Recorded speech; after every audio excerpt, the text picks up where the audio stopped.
Sveiks visiem! Šeit Eduards no CMS, un kā jau katru gadu mūsu tradicionāla aptauja mūsu A līgas dalībniekiem.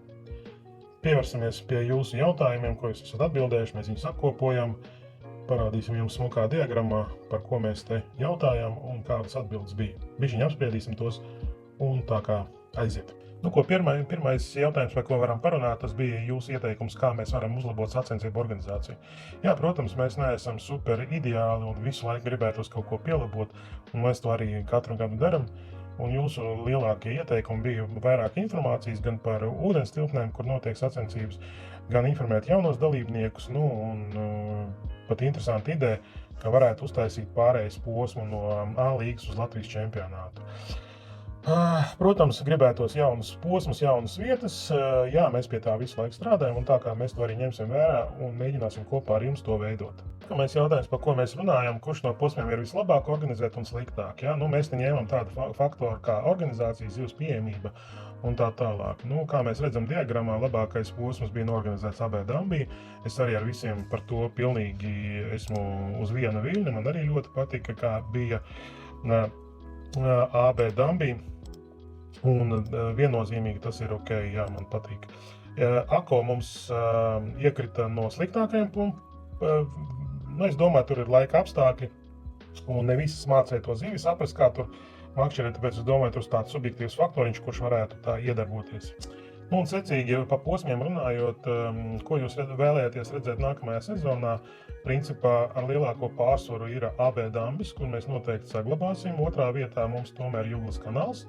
Trešā vietā Mazais Ansis, un ceturtā vieta ir Kaunciems Lielupe, kura jau nav bijusi 2 gadus, un ir iemesls padomāt par to, vai atgriezīsies tur. Salaspils ieņēma 5. vietu, un 4. vietā bija dalītais posms Amserv Rīgā Lūcavas salā. Es domāju, to varētu paskatīties. Un, protams, organizatoriem ir ļoti svarīgi zināt jūsu viedokli, kā uzlabot mūsu tiesnešu darbu.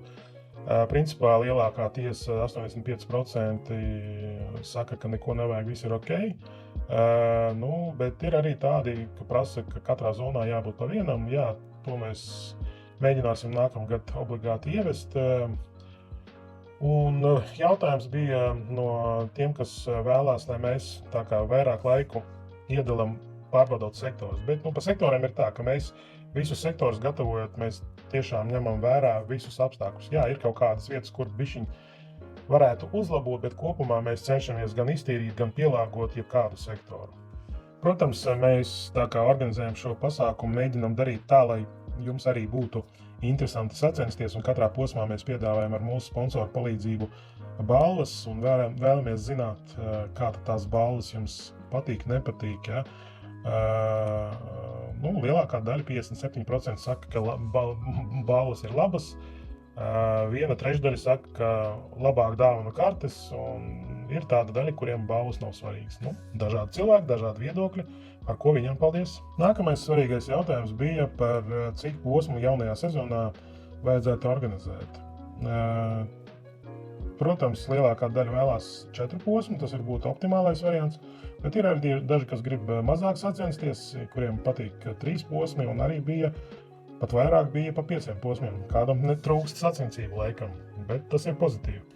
Kā jau vienmēr mēs prasam arī par to, cik svarīgi jums, lai posmi visi būtu kaut kādos normālos attālumos, vai jums nav pret ko, ja mēs taisam kādu posmu tālāk, bet ņemot vērā, ka mūsu geogrāfija pieaug, mums ir dalībnieki no Dobeles, Jelgavas, Valmieras, Jēkabpilī, tagad Madona pieslēdzās, un vēl citiem, secīgi vajadzētu mums arī iet uz tuvāk arī šiem cilvēkiem, un mēs būsim pateicīgi, ja jūs palīdzēsiet mums arī atrast šīs vietas, kur varētu organizēt sacensības.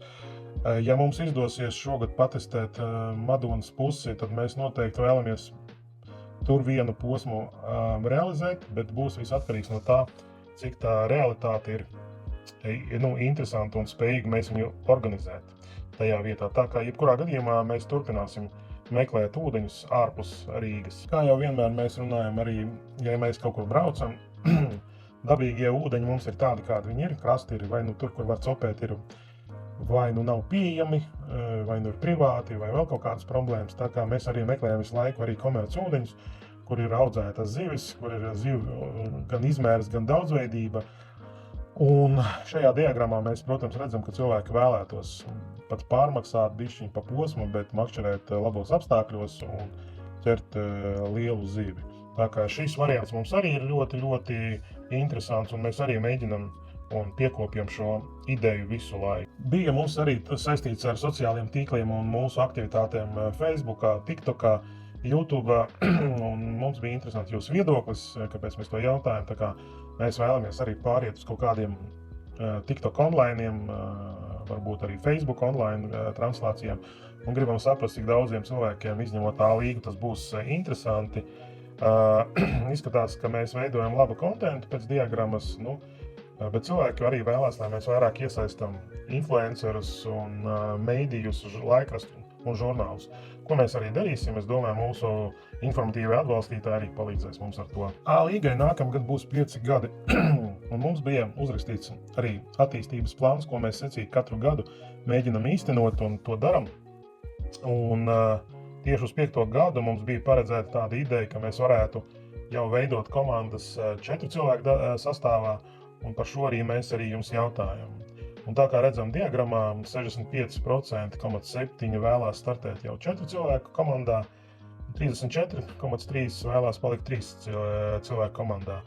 Bet ja mēs runājam par kopējo attīstību un tā kā mūsu sportisti, kuri vinnē mūsu A-līgas turnīru, secīgi pāriet uz Latvijas čempionātu, tas būtu tikai pareizais solis. Tā kā es domāju, nākamgad mēs varētu sākt jau ar 4 cilvēkiem komandās, tā kā gatavoties. Un, protams, būtu jēdzīgi pajautāt, vai jūs nākamā gadā startēsiet komandā vai individuāli.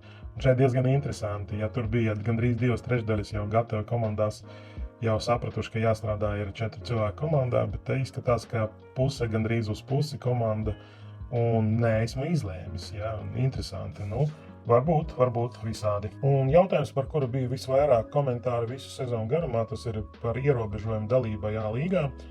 Un mūsuprāt, šeit arī šajā diagramā ir skaidri redzami, principā, lielākā tiesa tomēr vēlās sportiski augt, un viņiem pēc iespējas gribētos sacensties ar jebkādu sportistu. Tas ir ļoti labi, bet tomēr mēs kā organizatori izskatām, lai neatbaidītu tomēr tos iesācējus, ja?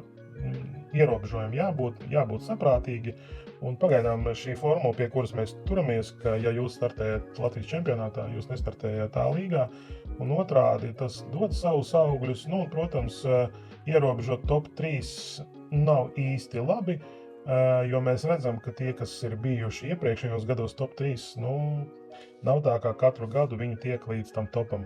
Tā kā visur jābūt samērīgumam, un šeit, es domāju, pagaidām ir normāla formula. Vēl viens topa jautājums sezonas garumā, tas bija par treneriem, runneriem.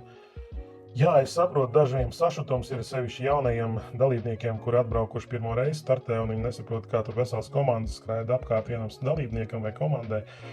Jā, diemžēl, cik tas nebūtu kādam patīkami vai nepatīkami, bet šī ir sporta sastāvdaļa, un mēs viņu nevēlamies izslēgt, jo tomēr ir klubi, ir biedrības, ir komandas, kuras mēģina veidot arī savu sporta kolektīvu, un tas ir viens no tādiem pamatiem, kā veidot sporta kolektīvu. Tāpēc mēs uzskatām, ka organizatori tas ir ļoti labi, bet, protams, ir ierobežojumi uz treneriem, uz runneriem, uz cilvēku skaitu, cik var būt, kā viņi var būt, un mēs to sekojam līdz. Tā kā tiem, kam vēl nav par ko uztraukties ar laiku, varbūt jūs atradīsiet sev piemērotu klubu vai komandu, un arī tur jūs mēģināsiet atrast sev tādu pašu atbalstu, vai arī var sarunāt kādu sportistu, kurš var jums palīdzēt. Piemēri mums jau ir, pa pēdējiem 3 gadiem tā tas notiek, un ļoti daudzi sportisti no lielā čempionāta nāk un palīdz kādam individuālam vai kādai komandai, konsultē viņus un tā tālāk.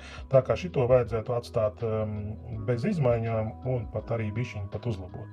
Šogad mēs pirmo reizi izmantojam tādu iniciatīvu, kuru mēs tā kā startējām priekš jaunpienācējiem, un mēs redzam, ka tā iniciatīva dod savus augļus.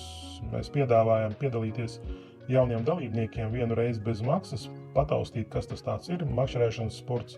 Un mēs redzam, ka tas cilvēkiem patīk. Mēs redzam, ka mums ir šogad 3 komandas startējuši, 2 palikuši apritē, viena pirmajā posmā piedalījās un pēc tam pazuduši. Bet ir vairāki jaunpienācēji individuāli, un es redzu, ka tas ir ļoti, ļoti labi. Arī mēs pajautājām jums, kā jūs varat ieteikt, kā vēl var aicināt, un jūsu ieteikumi ir diezgan svarīgi.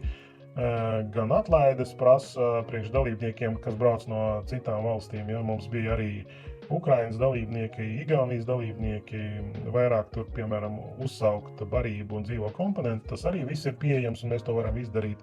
Piesaistīt vairāk influencerus un reklāma, kaut kādas šitādas lietas, kas saistīts ar mārketingu, un mēs to ņemsim visu vērā un darīsim, lai jaunajā sezonā parādās vēl cilvēki mūsu sportā. Un pats galējais jūsu ieteikumi mums, kā organizatoriem, liels paldies par labiem vārdiem. Ņemsim vērā visu, ko jūs mums te esat uzrakstījuši. Paldies par labiem vārdiem par garšīgu zupu, par to, ka viss ir kārtībā un jāiet uz priekšu. Liels paldies jums. Jūs novērtējat mūs un mēs mēģinām darīt priekš jums katru gadu interesantāk un labāk. Tā kā paldies par aptāju, paldies, ka ieguldījāt savu laiku un uz tikšanos nākamajā sezonā. Gaidiet no mums video, gaidiet no mums kalendāru. Un tiekamies pie ūdens. Paldies visiem, čau! Sveiks, šeit Eduards no CMS. Pirmkārt gribu apsveikt mūsu klubu ar lielu panākumu. Mēs esam vinnējuši Latvijas čempionātu makšķerēšanā ar fīderi. Mūsu komanda CMS Copisnams pārliecinoši šajā sezonā uzvarējusi šajās sacensībās. Un mums ir kauss, kurā mēs jau paši pirmie esam bijuši šajā kausā 2020. gadā, un tagad būsim otro reizi šeit. Arī uzvarējuši pēdējo posmu, tā kā malači puiši, liels paldies jums! Raits, Edvīns, Rinalds, Jānis, tā ir mūsu triecienu komanda, ļoti lielisks darbs, malači. Un, protams, mūsu atbalsta komanda Mārtiņš, Andrejs, Kristaps, kuri palīdzējuši visu šī sezonas laikā, un, protams, mūsu guru lielais vīrs Māris Simons, kurš ar saviem padomiem un savu darbu arī palīdzēja šiem puišiem uzvarēt. Tā kā ejam uz priekšu, malači, un tā tik turpināt.